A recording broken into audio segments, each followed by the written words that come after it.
What's up, preppers? Welcome back to another video. Today we're talking about the war spreading across Europe, or the threat of war spreading across Europe, which we are seeing everywhere, and all countries taking actions and taking proactive steps apart from one: us. We're just going to bury our heads in the sand. And it's absolute insanity that we've had a direct threat from Vladimir Putin threatening to strike places where arms are made that are being used in Ukraine, i.e. the Storm Shadow missile and manufactured at Stevenage. So are we just burying our head in the sand? Are we thinking we're protected by NATO? Our air defense consists of naval and what's on the ships and things like that.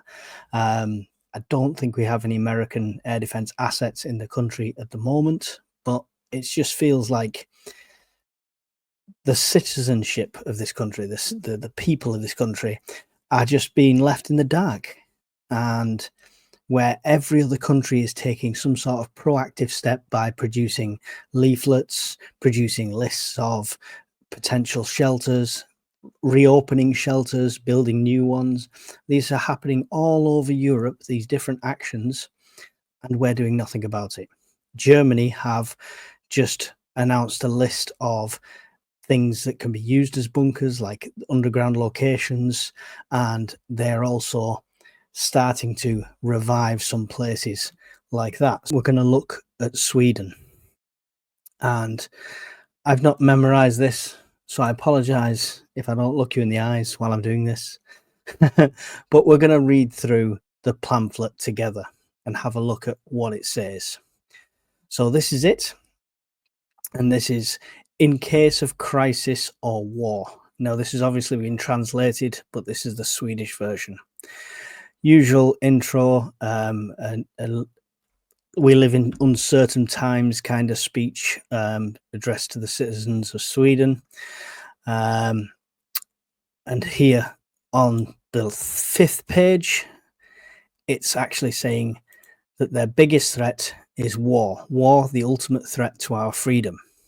When military violence is used to assume authority over us, our right to live a free and independent life is threatened.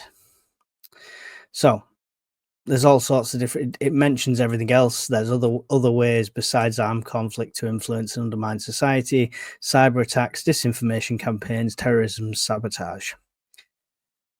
I like this, but it's also a very dangerous statement. If Sweden is attacked, we will never surrender.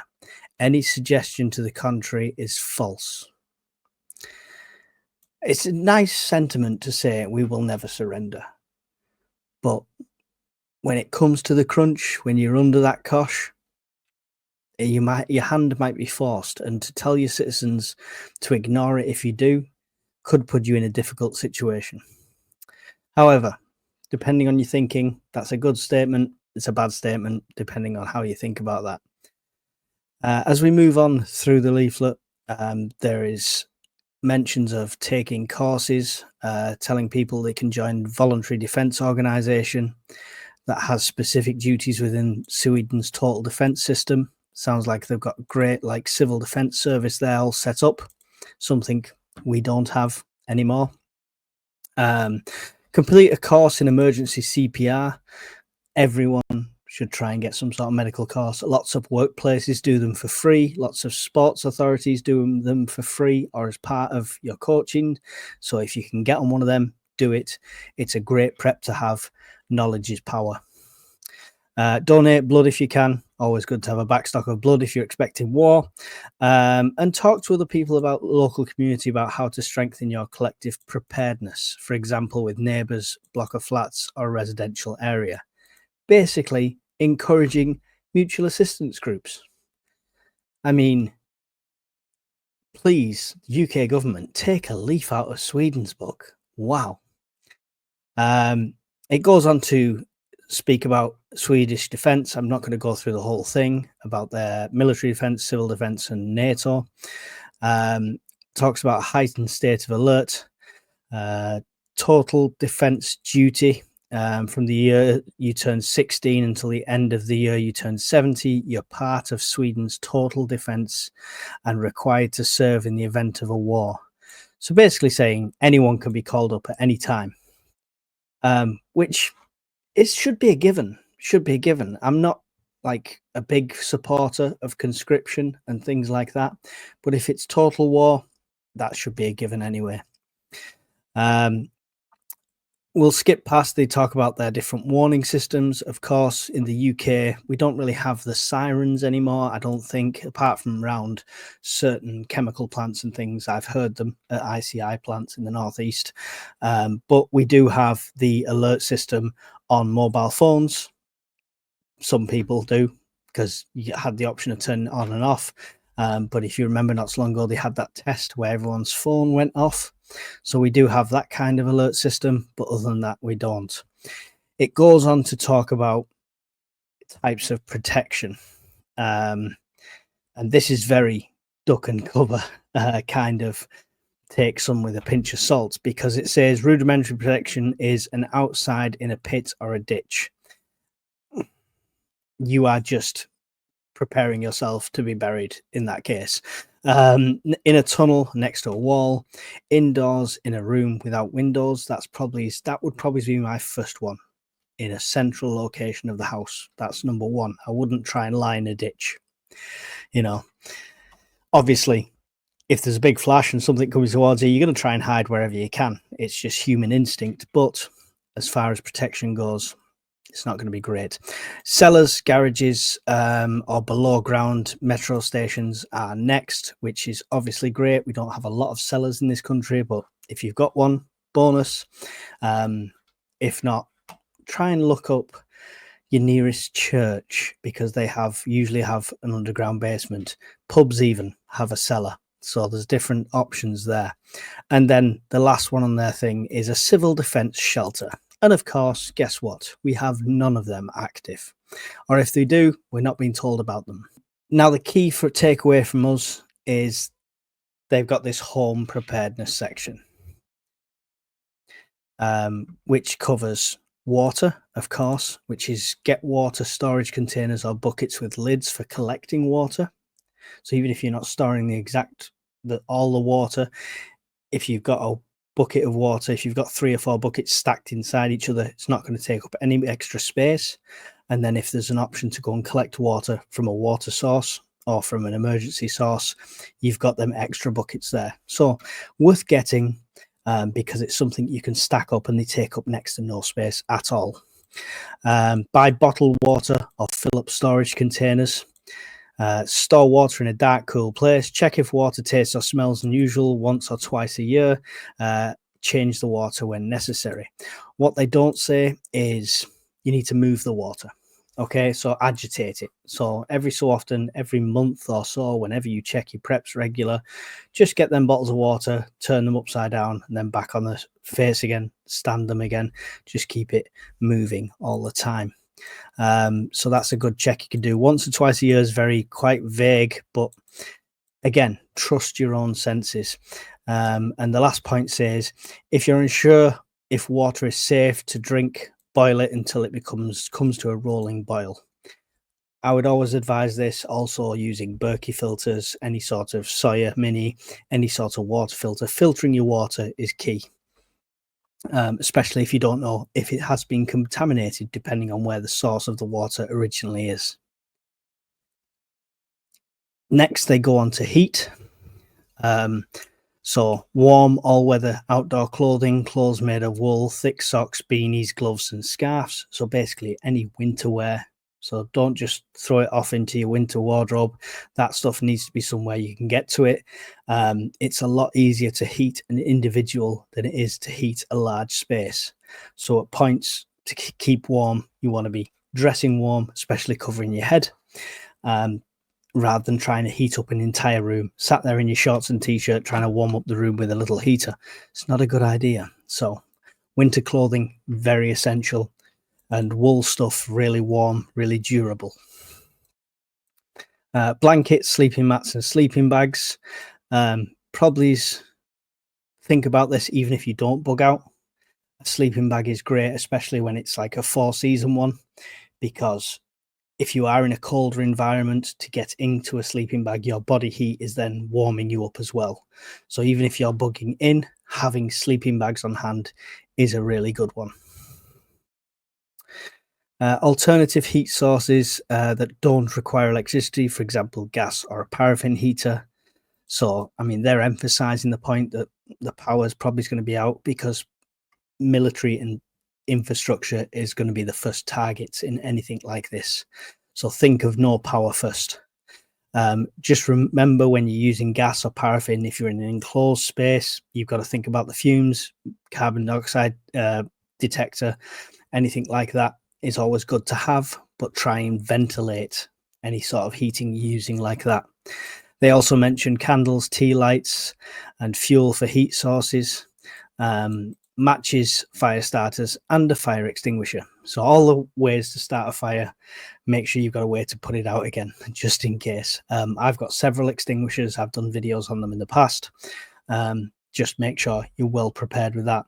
And just be sensible of how you use these things and where you use them. If you're using a heat source, don't just sit it on the carpet. Make sure it's on a raised surface. Make sure it's on something like a marble chopping board or a metal tray, so it's not burning into some wood. There's all sorts of precautions you could take, and it's just common sense, really. Don't start lighting candles all around the house next to curtains, because guess what? Recipe 4. Next, they move on to communication. Radio powered batteries, solar panels, or a winding mechanism. So battery radio is something that we've actually been told inside the government prepare site. It's a common one. Just to know what's going on is always a good thing. Extra batteries, rechargeable batteries, I would recommend. When you're looking at things that take batteries, make sure you look at the most common batteries. In SHTF and Teotihuacan situation, AA is number 1, AAA is number 2. They're the batteries that are going to be most common to get hold of, to salvage, to scavenge, to take out of other things.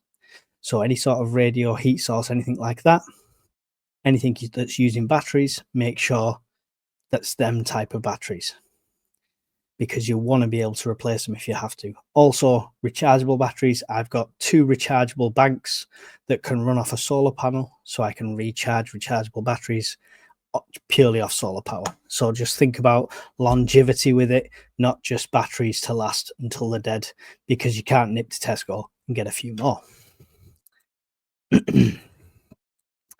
They mentioned mobile phone and a charge power bank. I don't think you need to mention mobile phone. I think even after SHTF, most of us will still stick it in our pocket just out of pure habit. It's just one of those things that's always going to be with you and on you, and part of most people's EDCs, whether they realize it is or not. But a charge power bank is definitely a must. I have been guilty of letting my power banks run down after my hike and caught in a situation where I was without power and no charge power banks. Once bitten, twice shy. I won't be doing that again.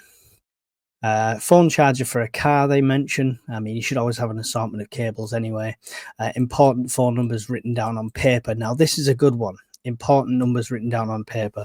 It's good to document anything like that. Now, you don't want to have all your sheets and everything you possibly need printed out, because you're going to be carting around this giant Bible of your information, and nobody wants to carry that out in an emergency. So I've mentioned before, and I'll mention it again, this Survivor USB stick that I got, which is waterproof and shockproof, etc., in a steel sealed container that contains everything I need. Okay, maybe more than one of them, but having one of those with all backups of your personal documents, cache locations, everything like that. And I did do a video as well telling you how to secure that digitally, as well as keeping it in a safe place. So if it does fall into the wrong hands or it gets lost, even if somebody plugs it in, they can't get the information off it. Next, they go on to food. We'll skirt over this quickly because generally most of us know about food. I've got loads of shopping videos on the channel. Go and check them out. But they talk about non-perishables. Of course, your dry grains, make sure you're storing it correctly. Tinned goods, they can last forever. Make sure the tin itself is not compromised. By compromised, I see any sort of burst, dent, swelling, anything like that.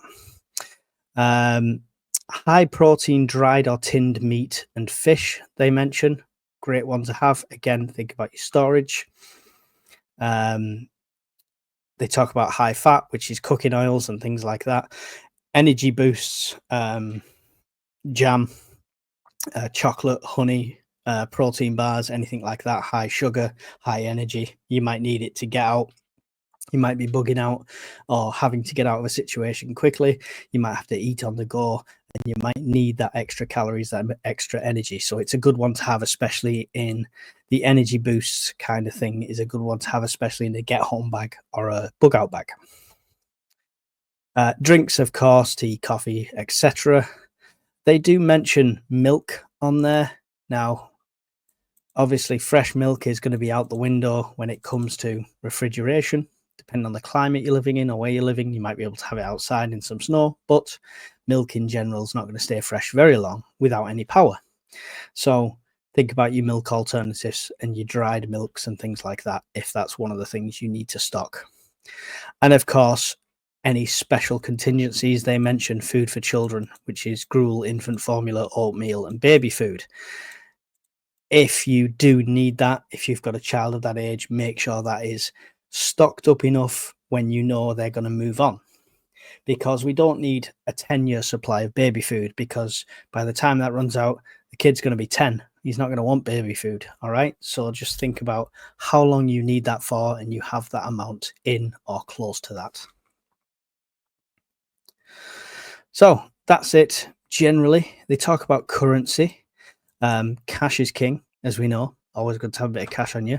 It will hold its value in the first week or so till people realize help's not coming, or help might be coming, or society might continue, but we've got no credit cards or ATMs and stuff like that. So cash could hold its value for a week. It could hold its value for a month, depending on the state of the situation. Either way, good to have on you, because once the power goes out, it's too late to run to the cash machine and grab anything then. Next key point on there that they come into is the toilet. Now, it's one that lots of preppers don't even think about. Skirt over it. Oh yeah, I'll just pee and poo outside. But it's not always practical. If you're hiding from fallout, for example, or you just can't go out the side of the house because it's not safe out there, then you need some sort of sanitary system in place in the house. We're talking about buckets. We're talking about compost litter or sawdust, a bucket with a lid, they mention, but you can also get specialist camping toilets, which are great for that. Plenty of bags, plenty of wet wipes, plenty of hand sanitizer.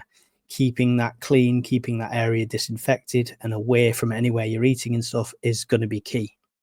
You don't want to end up living in a single room with an overflowing slop bucket. It's not going to be nice for anyone, and you're going to die not of the radiation, but of all sorts of diseases caused by unsanitary conditions. They have a last section on this, preparing your home, which is other, good to keep at home, camping stove, gas burner, fuel. I mean, that comes in part of the food and cooking for me. Home pharmacy, first aid kit. So first aid is key, but think about any medications you take, anything like that. This stuff is not going to be readily available. Try and stock what you can. Scottish Prepper 73 has done a video recently on a way he's got antibiotics. So obviously all needs to be done through the advice of a doctor, I'm sure. So I'm giving you no medical advice, but just think about your own personal circumstances, what you need on a daily, weekly, monthly basis, and make sure you have at least a month supply of what you need there, if you can. Alternative to that is start to look at alternative remedies, not as a replacement of a treatment that you're getting now while we're in peace times. By all means, take the treatment. But if you suddenly had none of that, what helps? Like, as a silly example, you might find that whatever condition you have, green tea really helps the symptoms. So having some of that as a backup might be good. So look further into the condition you're dealing with and what extra precautions can be taken that way. So I mean, that's the main section that we wanted to talk about on this, which is the home preparedness thing, which is what we're all about. Let's quickly skirt through the rest. Evacuation, it says things to bring. So this is basically a nice little mini checklist as a bug out bag. Probably not bug out, but more of like it would probably line up to be more like a get home bag for me, because this is for I've got to get out there quick and I've got to go and live in a shelter. So they're not telling you to pack a tent and go and live in the woods, but it's more of just in case, an emergency bag. The checklist on here has food and water to last a few days, photo ID, debit, credit card and cash, medicines and aids, for example, hearing aids, radio powered by batteries, solar panels or winding, warm clothing, water resistant outerwear, extra sets of clothing, toiletries and hygiene products, mobile phone and charger, map and compass, important information written on paper, for example, phone numbers and insurance informations. Very basic bag, but it should be the very bare minimum of what you should have in there. So if you've not checked all them boxes, your bag's not done. There should be more, but that should be very least. They go on to talk about their civil defense shelters. Unfortunately, we don't have them. Then they go on to psychological defense, talking about disinformation, misinformation, propaganda. Hopefully, we're all very aware of things like this. We've talked about it in podcasts before and in episodes before, where the mental side of prepping can be one of the biggest hurdles to get over, and not getting sucked into the doomsayer videos and making sure you're looking at things logically, and you step back and then you respond. So respond, don't react. An instant reaction might not be right, but wait, think, respond is always going to be a better option. So take what you see with a pinch of salt here and on the mainstream media. That's what that's basically saying. Digital security, we've mentioned with our USB stick, link in the description. These are awesome. I love them. Absolutely superb. I don't have shares in the company. Yes, it's an affiliate link.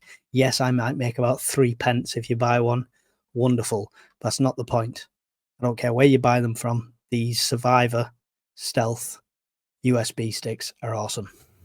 How to stop bleeding, which is always a good first aid to know. All part of that first aid course that you need to get yourself onto. Extreme weather events, pathogens, we've lived through it, we know. And if you require special assistance. Also mentions pets. Make sure you're prepping for your pets. You want to prep for your pets and not have your pet become a prep. That was a tongue twister there. But you want to make sure you've got enough dried food, backup food and stuff like that. The wet food might not store as well, and your cat might roll its nose up at dry food, but after a few days of not eating or a week of not eating, it's going to love that dry food. So getting a couple of bags of that stored away is always going to be handy. It does talk about, again, it goes kind of onto the mental side of things. It talks about if you're worried, uncertain times can make people feel worried and anxious. We know this firsthand. We've said you've got to step back. People have criticized me for smiling, laughing, and having a joke on my podcasts and on my fireside chats. But you have to. You really do. You can't it can't all be doom and gloom. It will get on top of you. You have to see the lighter side. You have to be able to talk about these things openly, honestly, and get your fears out there. And it's a way of getting some feedback from it. It says about talking to your children about crisis or war. My advice on this point, though, is not necessarily sit your kids down and tell them there could be a World War III and you might have to do this. It's never a good thing, but have them prepping without realizing they're prepping. You know, today we're going to cook. I've cooked marshmallows on little ethanol stores with them. I've shown them how to set it all up. I've let them light it and things like that, little things like that. Take them camping regular. That is entirely prep based because we don't let them take the technology with them. So you can prepare them without scaring them. But if SHTF happens, day one, once you've secured everything and you're in your bug out location, or you're bugged into your house and it's all secure, yes, you will have to talk to them and explain what's going on. So it's a 32-page booklet from Sweden, which is pretty cool. It's not like prepper level when they talk about a few days worth of food or they talk about stuff like that. It's not like the level that we would usually be at, but it's a great guide. If every single citizen had that guide and followed that guide, it makes them first couple of weeks after SHTF or Teotihuacan a lot more bearable and a lot easier for everybody else involved. You know, people aren't going to be chomping at the bit day 2 because they can't get their own Uber Eats delivery, because they have got little stockpiles and they have got emergency supplies and they can see what's going on. So what do you think about it? That's my question to you. Do you think we should be more prepared? Do you think it's better to live in complete bliss and ignorance and let the population carry on as they are, like nothing's going to happen? Because the day something happens, there's going to be a lot of people lost, scared, hungry, and then they suddenly become a danger to you as a prepper. Obviously, these booklets never go into home defense and security because it's all peace and love and everyone's happy and nobody's going to do anything like that. But we know better. But that's for another video, I'm sure. So that was the Swedish booklet. I will do another video because we have another one from Lithuania, which is quite a fun, interesting one. So we'll do a video on that next. Lithuania are reintroducing conscription. Germany are looking at bunkers. Sweden are obviously getting more prepared. And this is spreading throughout other countries. You're hearing reports of little things all of the time.